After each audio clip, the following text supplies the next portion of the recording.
Right details చూద్దాం. దువ్వాడ శ్రీనివాస్ హైకోర్టుని ఆశ్రయించారు. తన భార్య వాణి, కూతురు హైందవి వేధిస్తున్నారని కోర్టులో పిటిషన్ వేశారు. పోలీసులకు ఫిర్యాదు చేసినా పట్టించుకోలేదని హైకోర్టులో పిటిషన్ దాఖలు చేశారు దువ్వాడ శ్రీనివాస్. 41A నోటీసులు ఇచ్చారని కోర్టుకు తెలిపారు. హైకోర్టు విచారణ 4 వారాలకి వాయిదా వేసింది. ప్రస్తుతం ఇదే అంశానికి సంబంధించి మనకి పూర్తి సమాచారం అందించడానికి మా ప్రతినిధి గిరీశ్వర్ సిద్ధంగా ఉన్నారు. గిరీశ్వర్, చెప్పండి, దువ్వాడ ఎపిసోడ్లో మరో కీలక మలుపు చోటు చేసుకున్నట్టుగా తెలుస్తోంది. దీనికి సంబంధించి అప్డేట్ ఏంటి? గాయత్రి, ఇప్పటికే గత 12 రోజులుగా ఎవరైతే ఈ ఎమ్మెల్సీ దువ్వాడ శ్రీనివాసరావు వేరే ప్లేస్ తో ఉన్నారని చెప్పి తన భార్య కుమార్తె అయితే ఇంటి కార్ షెడ్ లో రేయంబవళ్ళు కూడాను వాళ్ళు నిరసన అయితే తెలుపుతున్నారు. ఇంట్లో దూరే ప్రయత్నం కూడా చేశారు.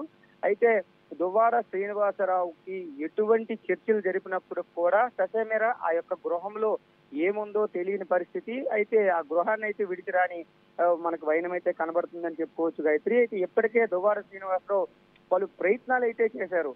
వాళ్ళ కుటుంబ సభ్యులతో వాళ్ళ అన్నదమ్ముడితో మాట్లాడించి విరమించుకునే ప్రయత్నం చేపించినప్పుడు కూడా వాణి అయితే సత్యమీరే భర్తతో తన పిల్లలు తాను కలిసి ఉంటాం, మాకు ఆస్తులు లేవంటూ రోజుకో కోణంలో మలుపు తిరుగుతున్న తరుణంలో లాస్ట్ కి నిన్నను 41A అయితే పోలీసులు దువ్వాడ వాణికి ఇచ్చారు. దాంతో పాటు వీళ్ళైతే ఏ నోటీసులు అయితే ఇచ్చారో దాన్ని అయితే నేను స్టేషన్కి వచ్చి తీసుకుంటానని చెప్పడం కూడా జరిగింది. అయితే ఆవిడ ఎట్టి పరిస్థితుల్లో రోజుకొక విధంగా ఉండటం, ఇటు ప్రేయసి అయిన దివ్వల మాధురి కూడా ఆయన విడిచి వెళ్ళను అంటూ ఆవిడ కూడా స్టేట్మెంట్లు ఇవ్వడంతో దువ్వాడ శ్రీనివాసరావు అయితే వాణిని నచ్చజెప్పే ప్రయత్నం జరగకపోవడంతో ఆయన హైకోర్టును అయితే ఆశ్రయించారని కూడా మనకు తెలుస్తుంది. హైకోర్టును అయితే ఆశ్రయించి ఎవరైతే ఆయన తరపు లాయర్ ఉన్నారో ఆయన హైకోర్టును ఆశ్రయించి పూర్తిగా కూడా పోలీసులు అయితే మాకు సహకరించట్లేదు, ఒక ఎమ్మెల్సీగా నేను ఉన్నప్పుడు కూడా నాకు సహకరించకుండా వారైతే అక్కడ నుంచి వాణిని తరలించకుండా ఆవిడకి కూడా సపోర్ట్ చేస్తుంది. అధికార పార్టీ అయితే వాణి వెనక ఉందంటూ కూడా దువ్వాడ శ్రీనివాసరావు ఇప్పటికే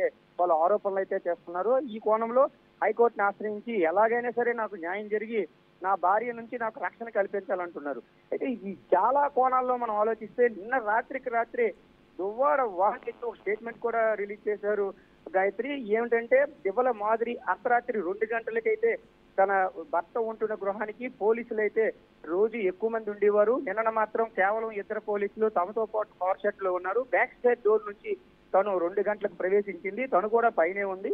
అప్పటి నుంచి దువ్వాడ శ్రీనివాసరావు ఇంట్లో ఉన్న ప్రతి పని వ్యక్తిని అందరినీ కూడా బయటికి పంపించేసి కేవలం వారు మాత్రమే లోపల ఉన్నారు. పోలీసు వారు అయితే దాన్ని నిఘా పెట్టి ఆవిడ ఉన్నది, మేమైతే ఊరుకోము, ఆవిడనైతే ఉన్నది అని నిరూపిస్తాము, మీరైతే లోపలికి వెళ్ళి చెక్ చేయండి అంటూ కూడా పోలీసులకైతే ఆవిడ పిలుపునివ్వడం జరిగింది. అయితే చూస్తే రోజు రోజుకి కూడా వీరు గొడవలు అయితే పెరుగుతున్నాయే కానీ తగ్గే ప్రసక్తి అయితే లేదు. వాణి అయితే ఒకటే చెప్తుంది, నాకు దువ్వాడ శ్రీనివాసతో ఎటువంటి గొడవలు వద్దు, ఆస్తులు వద్దు, నాకు పూర్తిగా నా భర్తతో నా పిల్లల జీవితం కోసం నా భర్తతో మేము ఇప్పుడు ఏదైతే కొత్త ఇల్లు కట్టారో అదే ఇంట్లో నివాసం ఉంటాము అంటుంది.